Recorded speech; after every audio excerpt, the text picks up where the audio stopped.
Fala galera, beleza? Sejam bem-vindos a mais um vídeo no nosso canal e hoje nós vamos falar sobre o contrato de trabalho, especialmente para você que está estudando para a prova do AB e para você também que busca complementar os seus estudos na área de Direito do Trabalho. Olha só, antes de começarmos, gostaria de comentar o seguinte: toda vez que falarmos contrato de trabalho, leia-se vínculo de emprego, beleza? Então vamos lá, começando então com o conceito de contrato de trabalho. O que é que a CLT diz? Olha só o que diz o artigo 442 da CLT.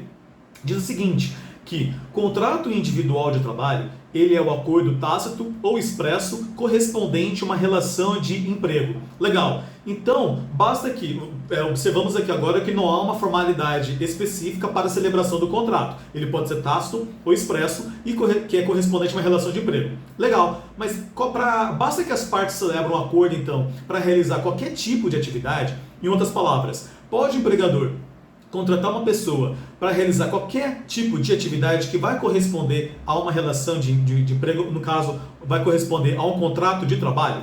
Olha só o que diz a OJ 199 da SDI 1 do TST. Diz o seguinte, que é nulo o contrato de trabalho celebrado para o desempenho de atividade inerente à prática do jogo do bicho ante a ilicitude do seu objeto, o que subtrai o requisito de validade para a formação do ato jurídico.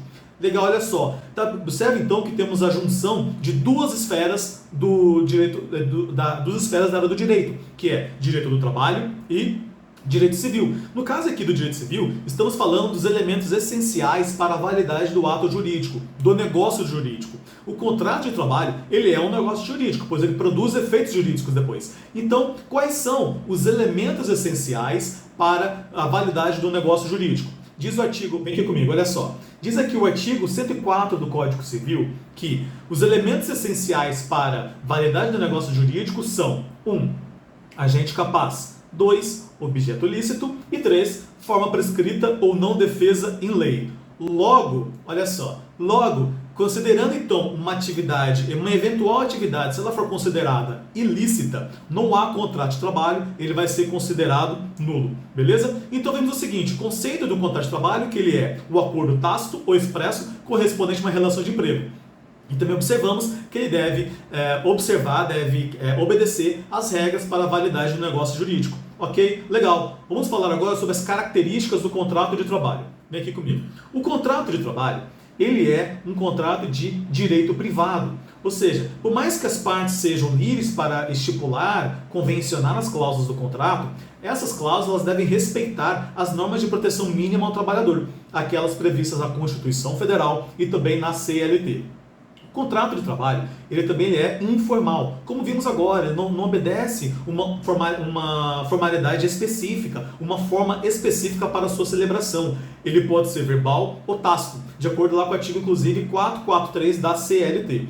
O contrato de trabalho, ele também é intuito persona em relação ao empregado. Ou seja, o empregado ele realiza pessoalmente as suas atividades, não podendo ser substituído por outra pessoa. Lembra lá dos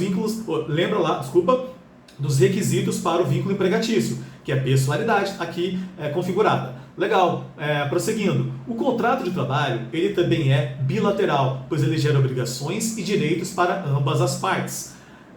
No caso seguinte, né? O empregado ele está obrigado a realizar as suas atividades pelas quais ele foi contratado para trabalhar e também tem o direito de receber as verbas trabalhistas. Já o empregador ele está obrigado a arcar com as verbas trabalhistas, mas também ele pode vir a realizar uma eventual punição disciplinar em caso de falta cometida pelo empregado. Beleza? Prosseguindo. O contrato de trabalho, ele também é comutativo, ou seja, há uma equivalência entre o serviço prestado e a contraprestação. Em outras palavras, trabalhou mais, tem uma jornada maior, vai ganhar mais. Beleza? O contrato de trabalho, ele é sinalagmático, pois ele gera obrigações recíprocas para ambas as partes. Prosseguindo, o contrato de trabalho ele é de livre consentimento das partes, ou seja, ele é consensual. E também o contrato de trabalho é um contrato de trato sucessivo ou de débito permanente, em que direitos e obrigações eles se renovam a cada período. Por exemplo, a cada um mês de trabalho há o pagamento do salário. E também o contrato de trabalho ele é oneroso. há um pagamento pelos serviços prestados. Não há uma relação de emprego se as atividades forem realizadas voluntariamente ou gratuitamente. Lembra lá dos requisitos da relação empregatícia. A onerosidade está presente. Então, beleza, olha só. O que nós vimos aqui até agora? Vimos o conceito de contrato de trabalho, que ele é um acordo tácito expresso, correspondente a uma relação de emprego, deve obedecer os elementos essenciais para a validade de um negócio jurídico, e também vimos aqui agora as características do contrato de trabalho. Vamos ver agora o contrato de trabalho por prazo determinado. Olha só. O artigo 443 da CLT, ele diz que o contrato individual de trabalho, ele pode ser acordado tácito expressamente, verbalmente ou por escrito, aquela questão da informalidade, e também por prazo determinado ou indeterminado, para a prestação de trabalho intermitente. E aqui no parágrafo 2º, ele diz qual é a regra, quais são as hipóteses que a legislação autoriza para a celebração do contrato de trabalho por prazo determinado. Olha só. Parágrafo 2º do artigo 443. O contrato por prazo determinado, ele só será válido em se tratando de, primeira hipótese, de serviço cuja natureza ou transitoriedade justifique a pré-determinação do prazo, a pré-determinação do prazo, ou seja, a própria atividade em si, a própria atividade para atender aquela determinada demanda, ela é necessária por um período certo, por um período determinado. Beleza. Segunda hipótese, de atividades empresariais de caráter transitório. Aqui no caso, é a própria atividade da empresa que é temporária.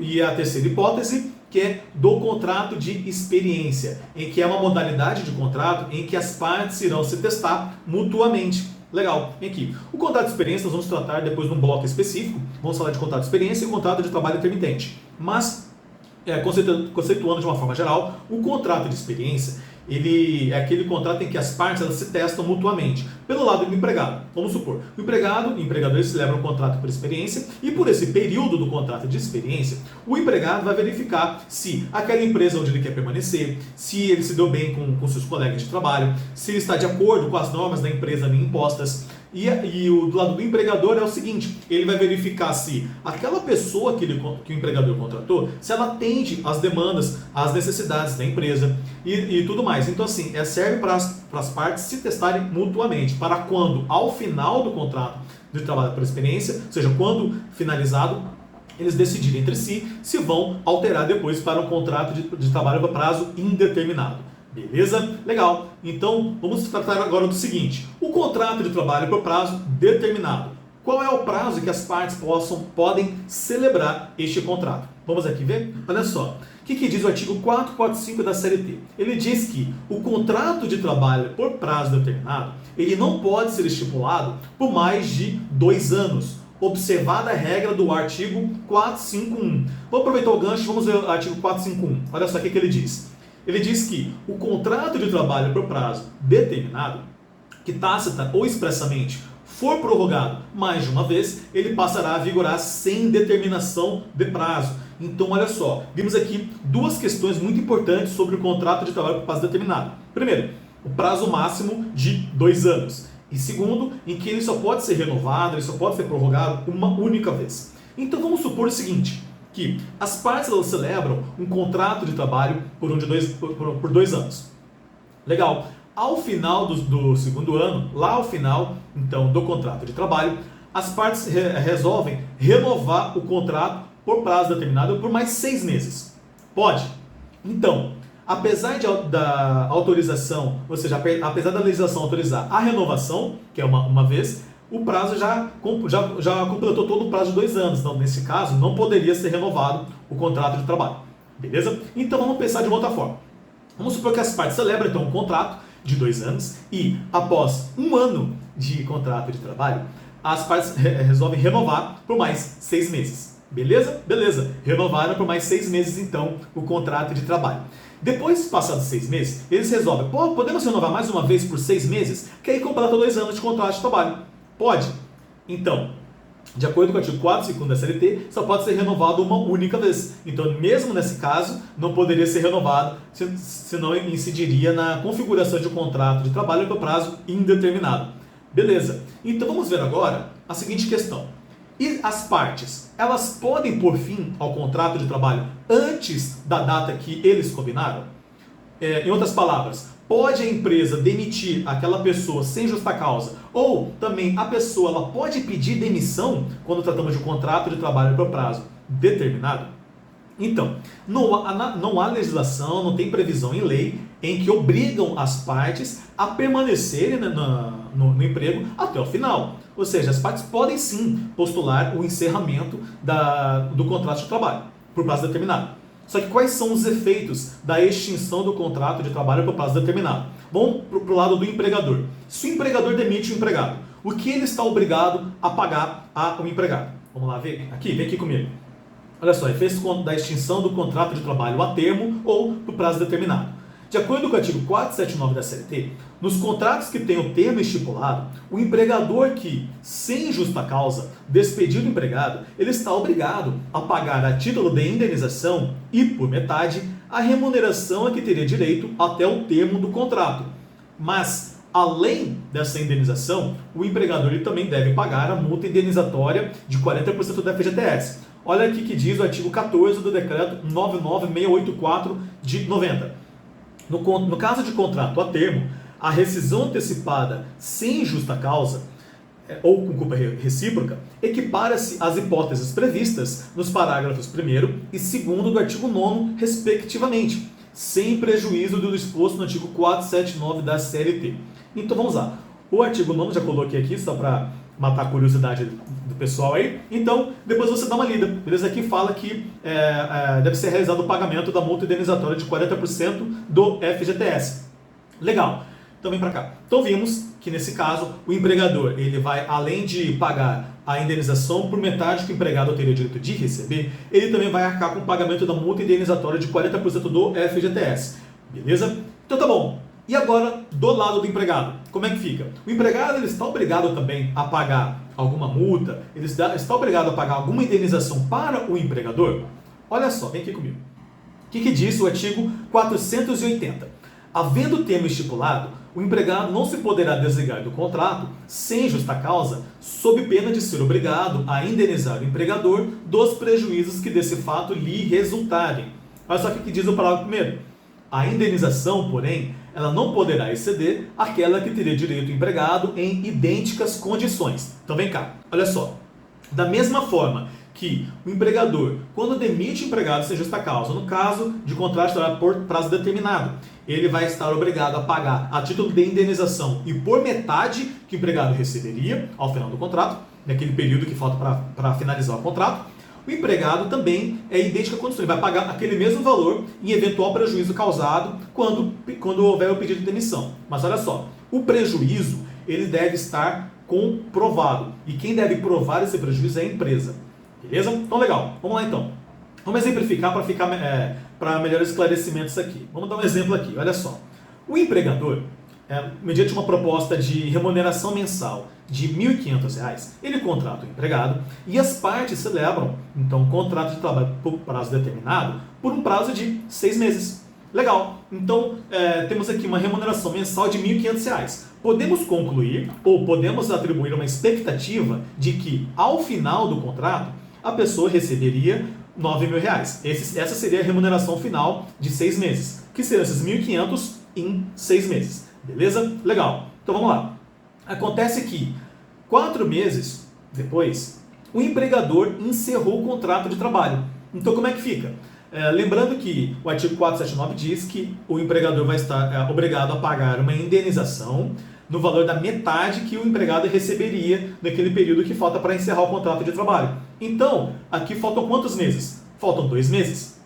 Neste caso, são R$ 1.500 por mês, então são R$ 3.000 que faltam para o empregado receber. Só que ele vai receber o valor pela metade. Então, ao final, a indenização corresponde ao valor de R$ 1.500. Legal? Legal. Então volta para cá. Então beleza. Então é isso que o empregador pagaria a título de indenização, acrescido ainda a multa indenizatória de 40% do FGTS. E caso o empregado, vamos supor, o empregado então pede demissão e ficou comprovado que houve um prejuízo para a empresa no pedido de demissão do empregado. Quanto que ele deve pagar então para a empresa? Ele vai pagar de acordo com as idênticas condições que ele teria direito de receber, no caso são R$ 1.500. Mas tudo bem, vamos supor que o prejuízo foi de R$ 20 mil, ou de R$ 30 mil. Quanto que ele tem que pagar então para a empresa? E ficou comprovado este prejuízo. Quanto que o empregado tem que pagar para a empresa? Ele vai pagar R$ 1.500, que é de acordo com as idênticas condições que ele teria direito de receber, se fosse ao contrário. Tudo bem? Então, e se fosse um prejuízo de R$ 1.000, ou então prejuízo de R$ 500? Ele vai pagar R$ 500 ou R$ 1.000. Beleza? Então tá bom. Outra coisa bem importante para finalizarmos é, no contrato de trabalho por prazo determinado, existe a incidência, ou então há uma obrigatoriedade da incidência do aviso prévio? Olha só, visão geral sobre aviso prévio. Qual a finalidade, de uma forma geral, do aviso prévio? É o seguinte, é que aquele período do aviso prévio, a parte que está recebendo, no caso é o seguinte, né? Vamos explicar melhor. A parte que vai receber o aviso prévio, ela usa aquele período para, no caso do empregado, na visão do empregado agora, ele foi demitido sem justa causa, o empregado ele usa esse período do aviso prévio para buscar uma recolocação no mercado de trabalho, para buscar um outro lugar, obter um novo emprego. Enquanto que, para a empresa, no caso o empregador, caso o empregado peça demissão, o empregador vai utilizar este período do aviso prévio para encontrar uma outra pessoa para substituir aquela que está saindo. Beleza? Essa é a finalidade de uma forma geral sobre aviso prévio. Então, havendo uma data já pré-fixada para o encerramento do contrato de trabalho, existe então a incidência do aviso prévio? Olha, se as partes já sabem a data que vai encerrar o contrato de trabalho, se já há uma data pré-fixada, em regra, não haveria a incidência do aviso prévio. Mas com certeza você já deve ter ouvido falar da cláusula asseguratória de direito recíproco da rescisão. O que isso diz? Olha só o artigo 481 da CLT. Ele diz que aos contratos por prazo determinado que contiverem cláusula asseguratória do direito recíproco de rescisão antes de expirar o termo ajustado, aplicam-se, caso exercido tal direito, por qualquer das partes, os princípios que regem a rescisão dos contratos por prazo indeterminado. Legal, então vem aqui. Então, havendo uma cláusula expressa no contrato dispondo a respeito desta cláusula asseguratória de direito recíproco de rescisão, há sim a incidência do aviso prévio. Beleza? Então, pessoal, são essas considerações que eu queria compartilhar com vocês sobre o contrato de trabalho. Espero que tenha ajudado você que está estudando para a prova do AB, você que busca também complementar os seus estudos na área de direito do trabalho. Muito obrigado a todos mais uma vez. Compartilhe com seus colegas, se ajudou, compartilhe, comente aqui embaixo. Tem alguma dúvida? Deixe aqui comigo que eu coloco aqui nos comentários que eu com o maior prazer respondo você, beleza? Pessoal, mais uma vez obrigado a todos. Até a próxima. Valeu. Tchau, tchau.